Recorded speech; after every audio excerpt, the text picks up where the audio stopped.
সরকারি জমিতে বেসরকারি কারখানা, হাওড়ার পিলখানায় সরকারি জমি জবরদখল। যে ছবি আমরা আপনাদের দেখাচ্ছি এটা একটা সরকারি জমি, আর এই সরকারি জমিতেই জবরদখল করে সেখানে কারখানা গুদাম তৈরি করা হচ্ছে, সেখানে মানুষও থাকছে এমনটাই জানা যাচ্ছে। সরকারি জমিতে বেসরকারি কারখানা, হাওড়ার পিলখানায় সরকারি জমি জবরদখল। একটা গোডাউনও দেখা যাচ্ছে, সরকারি জমিতে একটা আস্ত গোডাউনও তৈরি করা হয়ে গিয়েছে। আর শুধু গোডাউনই নয়, এইখানে টোটো চার্জিং সেন্টারও করা হয়েছে। আর এই জবরদখল করে যারা রয়েছেন, যারা থাকছেন, তারা কি বলছেন শোনাবো প্রথমে। कितने दिन से आप लोग हैं? हम लोग यहाँ बहुत 70 साल से है। हमारे पिताजी थे, हम लोग आए यहाँ पे, बहुत दिन से हम लोग यहाँ रहते हैं। ये जमीन किसका है? पुरसभा का है? पुरसभा बोल रहे किसका है? हम लोग तो यहाँ बहुत दिन से यहाँ पर रहते हैं, 70 साल से। आप लोग हमारे पिताजी कागज पत्र? हाँ, पहले का हम लोग का लीज जो था, जिसका वो लीज मिलता था, हम लोग यहाँ पर रहते थे। खटाल था हम लोग का। लीज वाला बंद कितना? ये तो हमको पिताजी बता पाएंगे। इधर कचरा गिरता है, नाला का दिक्कत है। আগেকার বিল আছে তো, লিজে বিল আছে তো আমাদের কাছে। হ্যাঁ, লিজে বিল আছে, তা না কেউ আসলে কাকে ভাড়া দেওয়া যাবে? কেউ আসলে তো ভাড়া দিব। পুরসভা একদম চুপচাপ। হ্যাঁ, সবই চুপচাপ আছে। সরকারি জমিতে যারা থাকছেন তারা বলছেন তাদের কাছে লিজের বিল আছে, বহু বছর ধরে তারা রয়েছেন।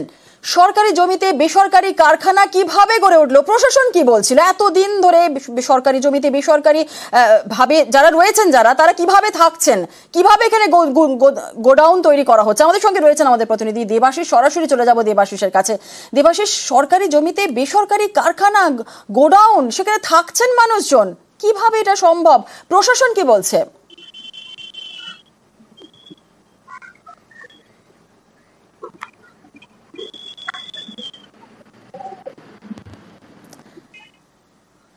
দেবাশিসের সঙ্গে কথা বলার চেষ্টা করব। যে কথাটা আপনাদেরকে জানাচ্ছিলাম, যে সরকারি জমিতে বেসরকারি একটা কারখানা তৈরি করা হয়েছে। শুধু কারখানাই নয়, সেখানে গোডাউনও তৈরি করা হয়েছে। হাওড়ার পিলখানায় সরকারি জমি জবরদখল, সরকারি জমিতে বেসরকারি কারখানা, গুদাম এবং বেআইনি সেখানে পার্কিংও তৈরি করা হয়েছে।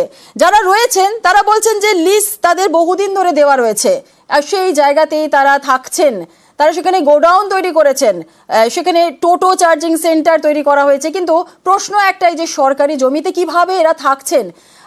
দেবাশিসের সঙ্গে আমরা যোগাযোগ করতে পেরেছি। আবারও চলে যাব দেবাশিসের কাছে। দেবাশিস, প্রশ্ন তো সবার আগে, যে সরকারি জমিতে বেসরকারি কারখানা, মানুষজন থাকছেন কিভাবে? প্রশাসন কি বলছে? দেখো, প্রশ্নটা বারবার করে এই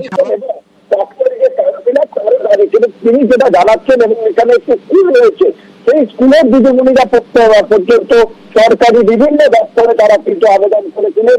এইখানে বেআইনি পার্কিং, সেখানে আবর্জনা। তারপরে সরকার এখনো পর্যন্ত হাওড়া পুরসভা এই জমি কার, তার সদুত্তর দিতে পারেনি।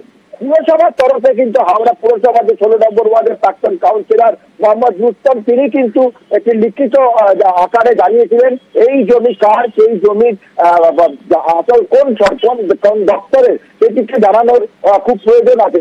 কারণ তিনিও কিন্তু অভিযোগ করেছিলেন যে এলাকায় একাধিক মানুষজন, যারা কিন্তু 4 বিঘে জমি, 432 নম্বর জিটি রোড, সেই জমি তারা দখল করে নিচ্ছে। দিনের পর দিন সেখানে কনস্ট্রাকশন হচ্ছে, কেউ অস্থায়ী গোডাউন বানাচ্ছে। এমনকি হাওড়ার যে ফায়ার ব্রিগেডের মূল দপ্তর, হাওড়া ফায়ার সার্ভিসের, এই দপ্তরের লাগোয়া জমিতে বেআইনি ভাবে মজুত করা হচ্ছে দাহ্য পদার্থ, প্লাস্টিকের বোতল থেকে শুরু করে প্লাস্টিকের সরঞ্জামের গোডাউন, যেখানে যে কোনো মুহূর্তে আগুন লাগলে কিন্তু বড় সড় দুর্ঘটনা ঘটবে। এবং সেখানে একটি স্কুল পর্যন্ত রয়েছে, সরকারি স্কুল। এই সরকারি স্কুলে পর্যন্ত ছাত্রছাত্রীরা। একটা বিষয়টা জানতে চাইবো, যে ছবি আমরা দেখতে পাচ্ছি, বিদ্যুতের সংযোগ করা হয়েছে সেখানে, আমরা যে ছবি দেখতে পাচ্ছি, এটাও কি বেআইনি? দেখো, বেআইনি বলতে একটি বিদ্যুৎ সংযোগ দিতে গেলে যে যাবতীয় একটি কোম্পানি বা সেখানে যদি কারখানা বা গোডাউন খুলতে হয়, তার নির্দিষ্ট কাগজ থাকতে হবে। সরকারি জমির ওপরে কিভাবে একজন ব্যবসায়ী তার জমি তৈরি করলো, তার কাগজপত্র তৈরি করলো, এবং সেই কাগজের ভিত্তিতে কিভাবে সিএসসির তরফে বিদ্যুৎ সংযোগ আইনতই দেওয়া হয়েছে। দেবাশিস, শোনা যাচ্ছে? আরেকবার যদি দেবাশিস, তার মানে তো বিদ্যুৎ সংযোগ আইনতই নেওয়া হয়েছে।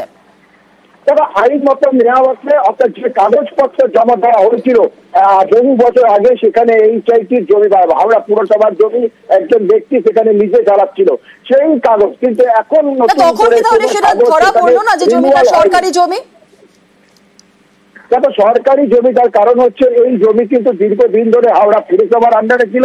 পরবর্তীকালে হাওড়া ইমপ্রুভমেন্ট ট্রাস্ট, সেই ট্রাস্টের কাছে সেই জমি তারা নিয়ে নেয় এবং সেখানে বেশ কিছু কাজকর্ম হয়, যেরকম হাওড়া ফায়ার ব্রিগেডের সার্ভিস হয়, সেখানে একটি বাস স্ট্যান্ড তৈরি হয় এবং তার পাশের যে জমি, যেই জমিগুলি ফাঁকা পড়েছিল, সেখানে সরকারি স্কুল রয়েছে, এনডি এর ওয়াটার ট্যাঙ্ক রয়েছে, এই জমিগুলো যেখানে ফাঁকা পড়েছিল সেই জমি কার্যত অসাধু ব্যবসায়ীরা দখল করতে শুরু করে এবং তারা তাদের পচরা, অর্থাৎ কেউ গোডাউন, কেউ কারখানা, কেউ আবার বেআইনিভাবে টোটো চার্জার সেন্টার তৈরি করে দেয় এবং বিদ্যুৎ, সেখানে হয়তো একটি কোম্পানির বিদ্যুতের লাইন নেয় আর সেই লাইন থেকে চোরা পথে অন্য অন্য ফ্যাক্টরি বা গোডাউনগুলিতে কিন্তু লাইন সরবরাহ করা হচ্ছে।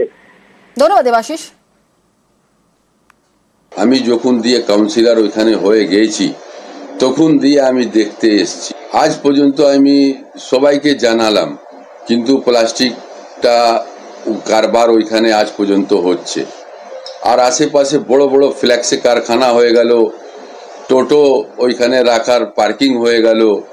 এইসব 2013 কাউন্সিলর আমি ছিলাম, ওই জমানা ছিল না। কাউন্সিলর হাঁটার পরে এইসব কবজা হয়ে গেল। এইচআইটিরই হোক, কেএমডিএরই হোক আর হাওড়া পৌর নিগমেরই হোক, এগুলো সবই সরকারি সংস্থা এবং আমরা প্রত্যেককে একে অপরকে হেল্প করি আমাদের বিভিন্ন কাজ।